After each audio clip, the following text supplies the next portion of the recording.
Shalom, salam sejahtera buat semua saudara dan terutama untuk saudara-saudara yang akan diwisuda pada hari ini. Tema kita adalah beritakan Injil Kerajaan sampai kesudahan zaman. Saya ingin membacakan dua bagian ayat. Pertama, Matius 24 ayat 14. Dan Injil Kerajaan ini akan diberitakan di seluruh dunia menjadi kesaksian bagi semua bangsa. Sesudah itu barulah tiba kesudahannya. 1 Korintus 15 ayat 1 sampai 4. Dan sekarang saudara-saudara, aku mau mengingatkan kamu kepada Injil yang aku beritakan kepadamu, yang kamu terima dan yang di dalamnya kamu teguh berdiri. Oleh Injil itu kamu diselamatkan asal kamu teguh berpegang padanya, seperti yang telah kuberitakan padamu, kecuali kamu telah sia-sia saja menjadi percaya. Sebab yang sangat penting telah kusampaikan padamu, yaitu apa yang kuterima sendiri, ialah bahwa Kristus telah mati karena dosa-dosa kita sesuai dengan kitab suci, bahwa ia telah dikuburkan, bahwa ia telah dibangkitkan pada hari yang ketiga sesuai dengan kitab suci.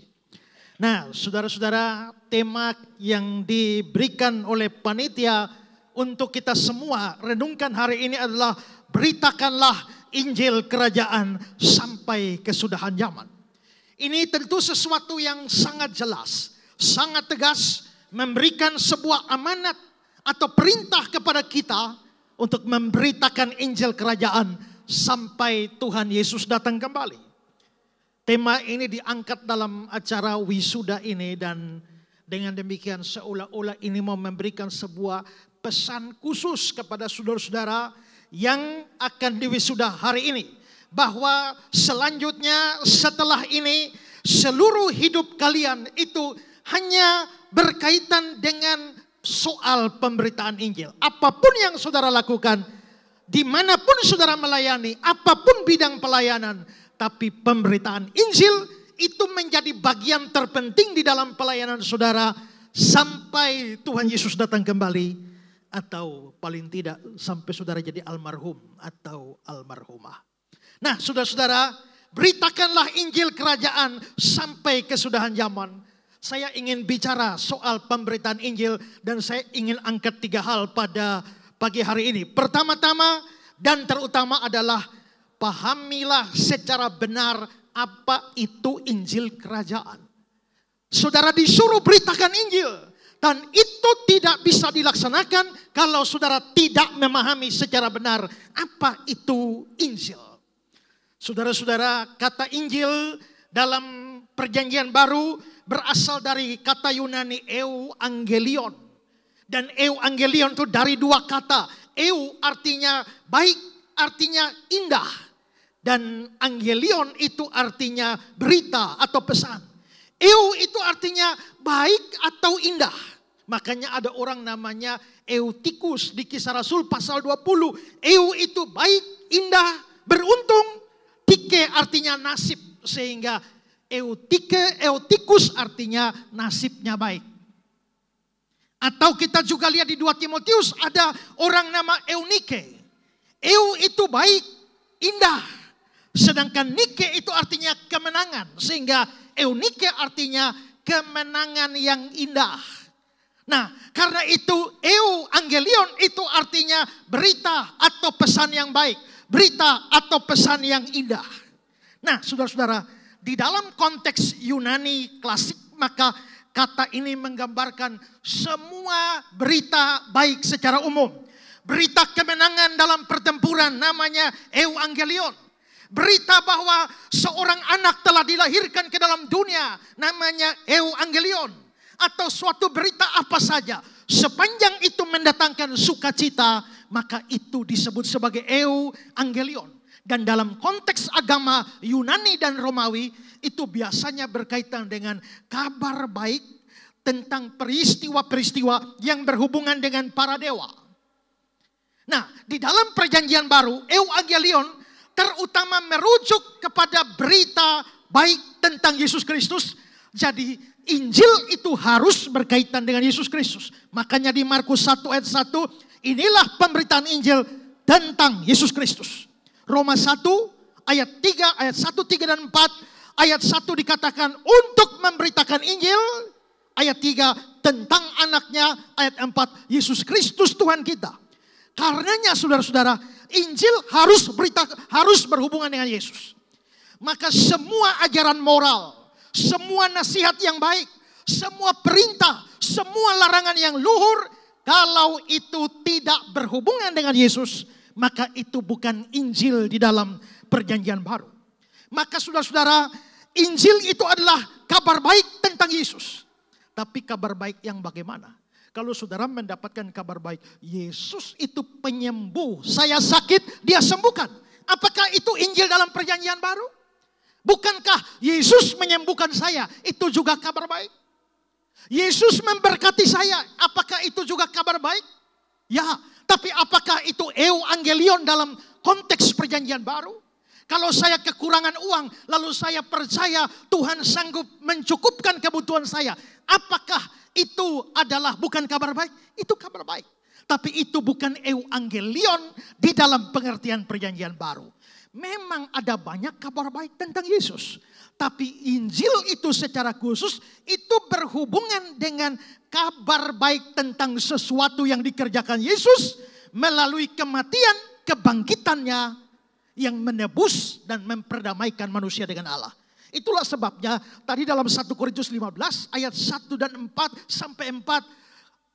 Semua itu dikatakan Kristus telah mati, Kristus telah bangkit, Kristus dikuburkan. Dan semua itu berkaitan dengan penebusan kita. Nah saudara-saudara, kalau saudara melihat kesaksian Alkitab tentang pemberitaan Injil, selalu itu dikaitkan dengan kematian, kebangkitan Kristus. Kisah 5 ayat 42 dikatakan bahwa memberitakan Injil tentang Yesus. Tapi apa tentang Yesus yang diberitakan? Geser ke ayat 30, 31. Membangkitkan Yesus yang kamu gantungkan pada kayu salib dan yang kamu bunuh. Dia pemimpin yang ditinggikan Allah. Menjadi pemimpin juru selamat. Israel dapat bertobat dan menerima pengampunan dosa. Kalau begitu, Injil itu artinya kabar baik tentang Yesus, tapi tidak sembarang kabar baik. Kabar baik yang berkaitan dengan kematian, kebangkitan Yesus yang membawa pengampunan dan penebusan. Saudara, di dalam Kisah Rasul pasal 17 diceritakan Paulus beritakan Injil. Tapi apa yang dia beritakan di sana? Kisah 17 ayat 18. Sebab dia beritakan Injil tentang Yesus dan tentang kebangkitannya. Dan Paulus juga menjelaskan tentang Injil yang dia beritakan di 2 Timotius ayat 28. Yesus Kristus yang telah bangkit dari antara orang mati. Itulah yang kuberitakan dalam Injilku. Maka Injil adalah kabar baik tentang kematian, kebangkitan Kristus yang menebus, menyelamatkan dan mengampuni dosa. Tapi pertanyaan selanjutnya, apa itu Injil kerajaan? Maka tadi ada berita Injil, tapi sekarang itu berhubungan dengan satu konsep kerajaan. Di dalam bahasa aslinya dikatakan euangelion tes basileus, Injil kerajaan. Apakah Injil kerajaan itu sama dengan Injil yang baru saya jelaskan? Pada dasarnya sama, tapi ada penjelasan yang lebih. Karena kalau Injil itu berkaitan dengan keselamatan kita secara pribadi, Injil kerajaan itu berkaitan dengan misi Kristus datang ke dalam dunia untuk membangun sebuah kerajaan rohani yang disebut sebagai kerajaan Allah. Sementara Injil berbicara secara spesifik tentang keselamatan, pembenaran oleh iman, hidup kekal yang diberikan melalui iman pada Kristus. Injil kerajaan mengacu pada kabar baik tentang kerajaan Allah, yaitu tentang pemerintahan Kristus di dunia ini, nilai-nilai kerajaan dan panggilan untuk bertobat sesuai dengan kehendak Allah. Saudara, waktu saudara percaya Yesus sebagai juru selamat dan sebagai Tuhan, saudara percaya pada Injil. Itu membuat saudara menjadi warga kerajaan Allah. Tapi setelah saudara menjadi warga kerajaan Allah, lalu apa? Di dalamnya ada banyak perintah, ada banyak larangan, ada banyak etika, ada banyak moralitas terkait dengan hidup warga kerajaan. Maka Injil kerajaan itu memang ada Injil di dalamnya, Tapi juga ada konsep kerajaan yang mengajar bagaimana orang setelah percaya kepada Yesus, dia hidup di dalam kerajaan itu. Nah, saudara-saudara, kita diperintahkan untuk beritakan Injil kerajaan. Maka saya beritakan Injil kerajaan itu ada menyangkut dua. Pertama, saya bicara tentang Yesus yang mati dan bangkit dan menebus semua orang berdosa yang percaya. Dan yang kedua, saya harus menyerukan pertobatan sebagai syarat hidup baru di dalam kerajaan Allah. Makanya dalam Markus 1 ayat 15. Waktunya telah genap, kerajaan Allah sudah dekat. Bertobatlah, ini Injil kerajaan. Percayalah kepada Injil, ini Injil. Karena itu saudara, jangan hanya beritakan Yesus mati dan bangkit, menebus, mengampuni orang berdosa, tapi tidak menuntut pertobatan dan perubahan hidup. Nanti orang mengaku percaya, tapi hidupnya brengsek. Nanti orang mengaku percaya, tapi hidupnya bukan mempermuliakan Tuhan sebagai warga kerajaan, bahkan mempermalukan Tuhan sebagai warga kerajaan. Tapi di sisi lain, jangan menuntut pertobatan, perubahan hidup dari para pendengar tanpa pemberitaan tentang Yesus yang mati, bangkit, dan menebus. Karena kalau yang ditekankan hanya pertobatan, hanya perubahan hidup, maka orang akan berpikir bahwa dia selamat karena perbuatan baiknya. Dia selamat karena dia bertobat, membuang dosa. Dia selamat karena dia bisa hidup baik, moralnya baik. Maka di sini kita bisa lihat bahwa dua hal ini penting. Serukanlah tentang kematian dan kebangkitan Kristus yang menebus orang berdosa. Tapi yang kedua, serukanlah pertobatan, perubahan hidup dari umat manusia. Kalau saudara lakukan itu namanya saudara bukan hanya beritakan Injil, tapi memberitakan Injil kerajaan Allah. Kedua, setelah paham itu, hal kedua, sadarilah bahwa Injil itu begitu penting. Kalau saudara lihat 1 Korintus 15 ayat yang ketiga, sebab yang sangat penting telah kusampaikan padamu. Itu berarti bahwa Injil itu sangat penting. Protois di dalam bahasa Yunaninya itu adalah bentuk jamak dari protos yang berarti pertama atau terutama. Maka boleh dikatakan seperti terjemahan Indonesia sehari-hari, yang terpenting seperti yang tertulis dalam Alkitab. Atau di dalam ZNB diterjemahkan the greatest importance. Hal yang paling penting, sangat penting. Nah, kalau begitu setelah mengerti apa itu Injil, sadar. Injil itu sesuatu yang sangat penting, paling penting. Di mana kepentingannya? Ayat 2. Oleh Injil itu kamu diselamatkan. Ya, di dalam Injil, kematian dan kebangkitan Kristus, orang dapat diselamatkan dengan syarat percaya. Ada banyak ayat yang mengaitkan keselamatan dengan kepercayaan. 1 Korintus 1 ayat 18. Roma 1 ayat yang ke-16. 1 Korintus 1 ayat yang ke-21. Nah, Injil inilah yang memberikan keselamatan dan ini harus ditekankan. Ini berita yang paling penting. Seperti dalam kaitan dengan tadi. Orang menyerukan pertobatan dalam pengertian lepas dosa. Tinggalkan dosa, hidup yang lebih baik. Tapi tanpa kematian dan kebangkitan Kristus, Injil ini orang tak bisa diselamatkan. Injil bicara, kamu tak bisa diselamatkan dengan perbuatan baikmu.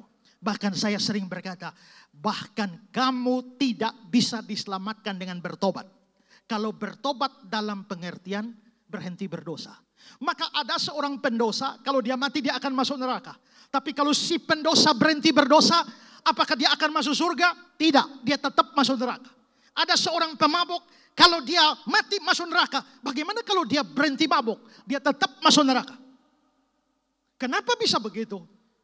Kenapa orang sudah berubah, orang sudah berhenti berdosa, tapi dia tetap masih binasa? Karena saudara-saudara, dosa di dalam Alkitab dilihat sebagai hutang di hadapan Allah. Ampunilah kami akan kesalahan kami. Opelema dalam bahasa aslinya itu hutang.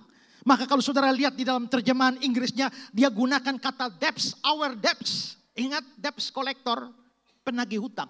Maka orang berdosa itu hutang. Hari ini saudara maki orang utang 1. Pukul istri utang 2. Tipu orang utang 3. Iri hati utang 4. Janjian sama kawan ketemu jam 5. Lalu jam 5 saudara masih di tempat tidur. Kamu di mana? On the way. Hutang. Maka saudara kumpul hutang, setiap hari kita berhutang. Semakin tua semakin banyak utangnya. Karena kalau saudara panjang umur, kemungkinanmu berdosa akan lebih besar. Maka kamu makin banyak utang. Sekarang pikirkan ini. Bisakah hutang diselesaikan dengan berhenti hutang? Kalau saya tak punya utang, punya uang, saya pinjam Bapak. Boleh pinjam 100 juta? Bapak kasih. Minggu depan saya datang lagi, Bapak bisa tambah 100 juta. Bapak kasih lagi. Minggu berikut lagi. Terus sampai 1 miliar. Lalu Bapak ini mulai marah pada saya. Esra, kamu hanya pinjam. Sudah 1 miliar. Lalu saya minta maaf Bapak. Saya minta maaf sudah pinjam uang 1 miliar. Saya janji Pak, mulai sekarang tidak pinjam lagi. Terima kasih, selesai perkara. Apakah selesai perkara? Tadi kan saya berhutang, sekarang saya berhenti utang. Selesai perkara? Tidak. Menyelesaikan atau berhenti berhutang nomor 2. Nomor 1, bayar hutang dulu. Dan hutang kita, hutang dosa harus bayar. Bayar pakai apa? Bayar pakai nyawa. Karena upah dosa adalah maut. Maka kamu pemabuk, kamu akan binasa di dalam neraka. Tapi sekarang kamu sudah berhenti mabuk. Apakah kamu selamat? Kamu memang sudah berhenti mabuk. Tapi bagaimana dengan hutang mabukmu dari 1970 sampai sekarang? Siapa yang bayar? Maka kita butuh pembayaran. Nomor 2, berhenti mabuk. Tapi nomor 1, dosa mabuk itu perlu dibayar. Nah, dibayar pakai apa? Pakai nyawa. Dan nyawanya tidak boleh pakai nyawa orang berdosa. Harus nyawa orang tak berdosa.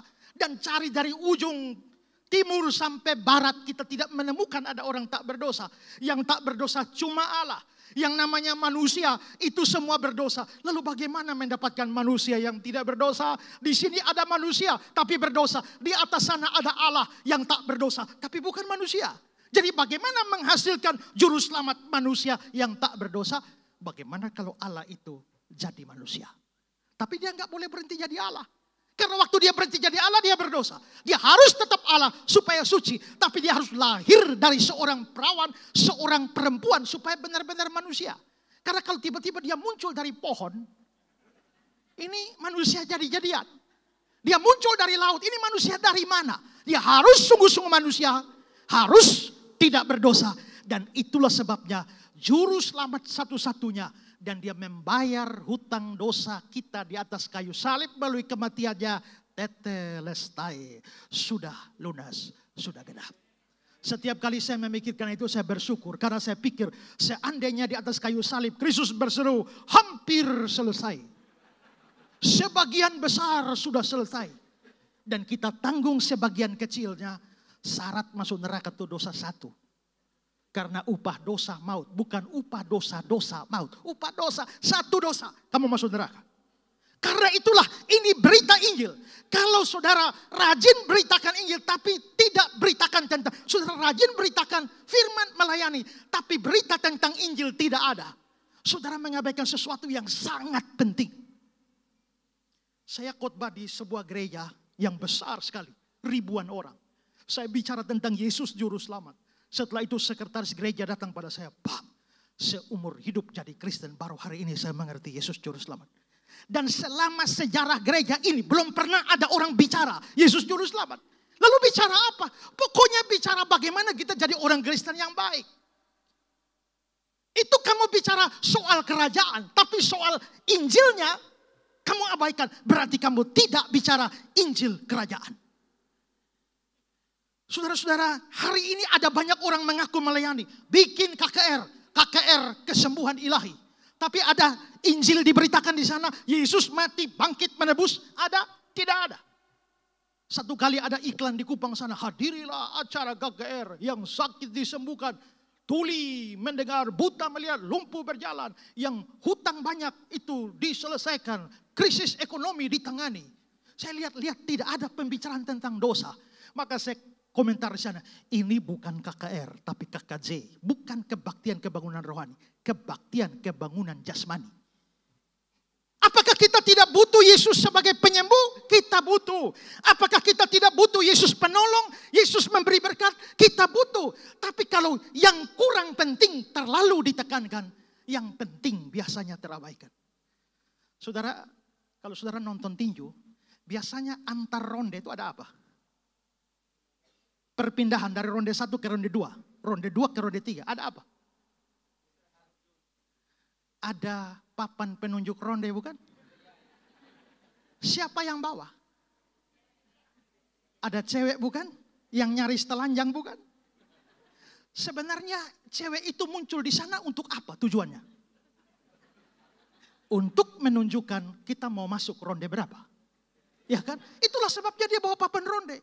Tapi karena dia nyaris telanjang dan lenggak-lenggoknya begitu rupa, kita melihat ke sana, yang kita lihat ini rondenya atau apa? Waktu saya dengan teman nonton tinju, kami dua konsentrasi full. Antar ronde ada cewek lewat dan lenggak-lenggok. Selesai. Mau masuk ronde berikut kita dua tanya. Sudah ronde berapa?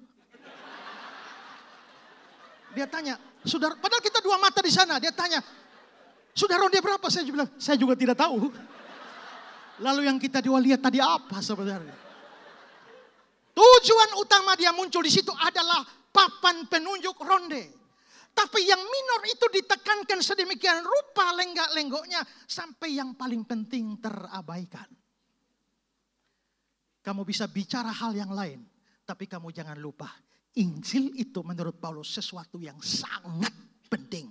Karena itu saudara, pertama paham atau apa itu Injil. Kedua, sadarilah Injil itu penting. Kenapa? Karena kalau orang tidak percaya Injil kan mati masuk neraka semua. Dan setiap hari berapa banyak orang mati. Kita mungkin punya perbedaan tafsir antara begitu orang mati langsung ke neraka atau tidak. Atau masih melayang-layang masih 40 hari kemana-mana atau tidak. Ya, terlepas dari perbedaan itu. Tapi orang yang tidak percaya kan masuk neraka. Tiap hari ada orang mati. Kalau saya terima bahwa orang mati langsung neraka, artinya setiap hari neraka terima berapa banyak orang. Sementara kamu sibuk melayani sedemikian rupa, tapi tidak ada Injil di dalam beritamu. Ketiga, terakhir, sikap kita berkenaan dengan Injil. Kalau kamu mengerti Injil itu apa, kamu sudah sadar Injil itu penting, apa yang harus kamu lakukan? Pertama, kamu harus terima Injil itu. Ayat 1. Dan sekarang saudara-saudara, aku mau mengingatkan kamu kepada Injil yang aku beritakan kepadamu dan yang kamu terima. Berarti Injil itu harus diterima. Tanpa menerima Injil, tidak peduli orang baik bagaimana tetap pergi ke neraka. Maka pertama-tama Injil harus diterima. Saudara-saudara para wisudawan, saudara harus terima Injil. Jangan pikir kita sudah sekolah teologi. Tidak. Ada banyak orang sekolah teologi tidak terima Injil. Ada banyak pendeta tidak terima Injil. Saya sering KKR saudara. Dan saya juga kadang-kadang melakukan altar call. Tapi saya tidak suka kalau orang altar call lalu tidak jelas altar call-nya. Saya pernah diminta jadi pembicara KKR hari ketiga. Hari pertama saya datang ke tempat, saya tanya, pengkhotbah hari pertama khotbahnya apa? Begini, suruh orang percaya Yesus, terima Yesus. Oke. Altar call ada? Ada. Berapa orang yang maju? Kira-kira 200. Lalu hari kedua pengkhotbahnya, dia ngomong tentang Injil juga. Ada altar call, beritanya tantangannya terima Yesus. Berapa orang? 200. Sama ya. Lalu hari yang ketiga saya juga beritakan Injil dan saya tantang orang. Siapa mau terima Yesus? Maju, berdiri di tempat. Kira-kira ada 200 orang berdiri. Saya pikir hari pertama 200, hari kedua 200, hari ketiga 200. Setelah itu saya bilang, yang sudah terima Yesus hari pertama dan kedua, duduk kembali. Duduk, banyak yang duduk. Yang mau berdiri karena ada sakit penyakit minta didoakan, duduk. Yang ada masalah lalu mau maju untuk didoakan, duduk kembali. Nanti itu urusan yang kedua. Yang baru pertama kali terima Yesus saja, tetap berdiri. Sisa 7. Ya sudah, 7 itu saja. Dan dalam satu kesempatan ada seorang pendeta berdiri. Emeritus. Saya kira mungkin dia tidak paham apa yang saya omong. Dan saya katakan lagi, sekali lagi. Yang sudah terima Yesus kembali duduk. Dan pendeta itu tetap berdiri. Habis itu dia bersaksi. Setelah jadi emeritus, baru hari ini saya terima Yesus. Karena itu jangan langsung berpikir semua wisudawan pasti sudah terima. Belum tentu. Banyak orang beritakan Injil sementara mereka sendiri tidak percaya. Mereka seperti calo yang bicara orang masuk surga, mereka sendiri tidak pernah masuk. Setelah terima Injil, kedua harus setia kepada Injil. Ayat 1 dan 2 ya. Yang di dalamnya kamu teguh berdiri. Oleh Injil yang kamu diselamatkan, asal kamu teguh berpegang padanya. Ini butuh kesetiaan. Setia di sini adalah setia kepada Injil, kepercayaan iman.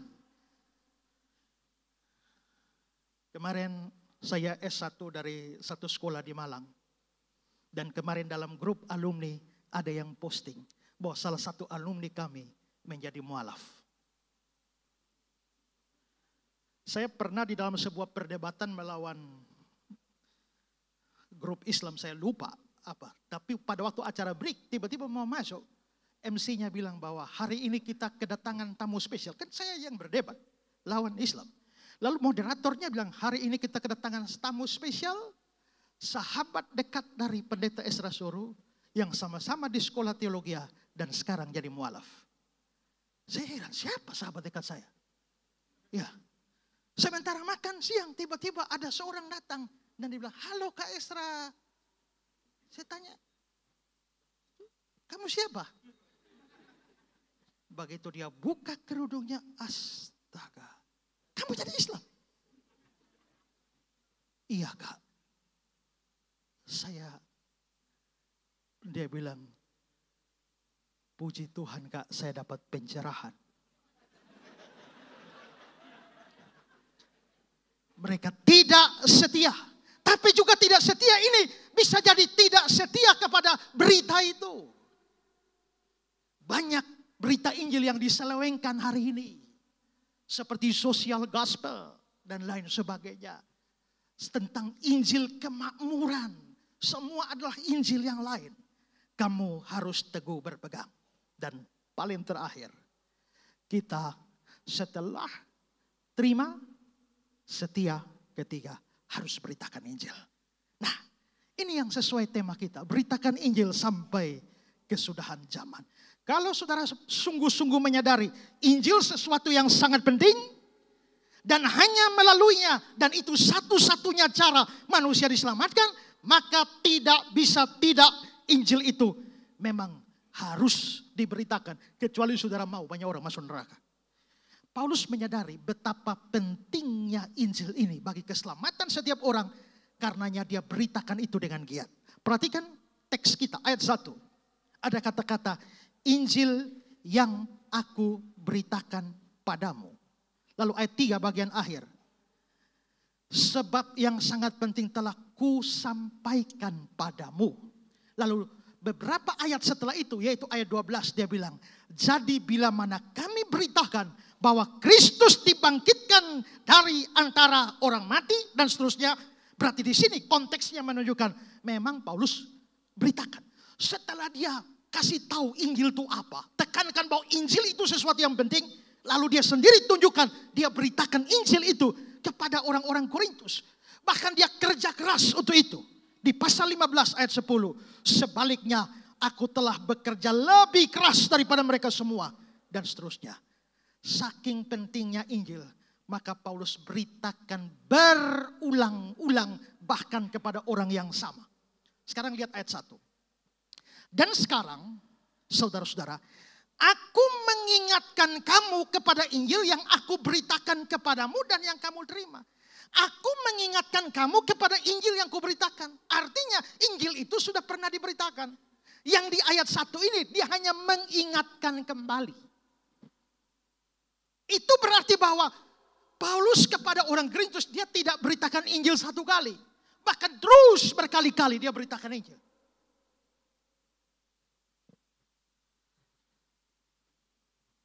Dalam perjanjian lama Allah menyuruh Israel menasihati anak-anaknya berulang-ulang kepada anak mereka.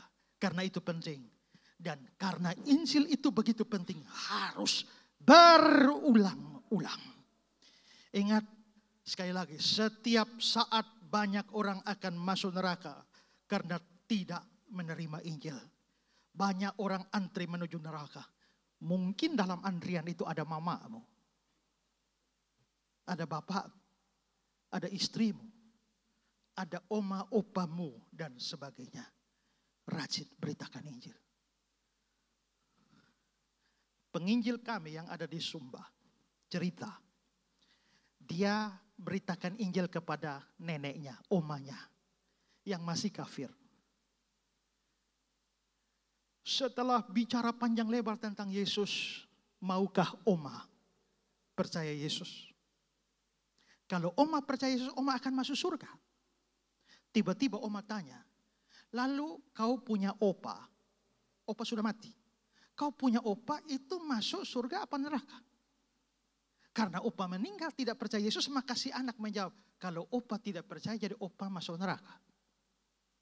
Lalu kalau oma percaya, oma masuk surga. Iya, berarti oma tidak ketemu dengan opa. Iya, jadi opa masuk neraka, lalu sekarang kamu bujuk oma masuk surga. Dasar cucu kurang ajar kau. Rupanya kau mau pisahkan opa dan oma. Artinya menurut oma, biar masuk neraka tidak apa-apa, yang penting tetap sama-sama dengan opa. Berapa banyak orang yang punya pikiran aneh seperti itu dan setiap saat pergi ke neraka.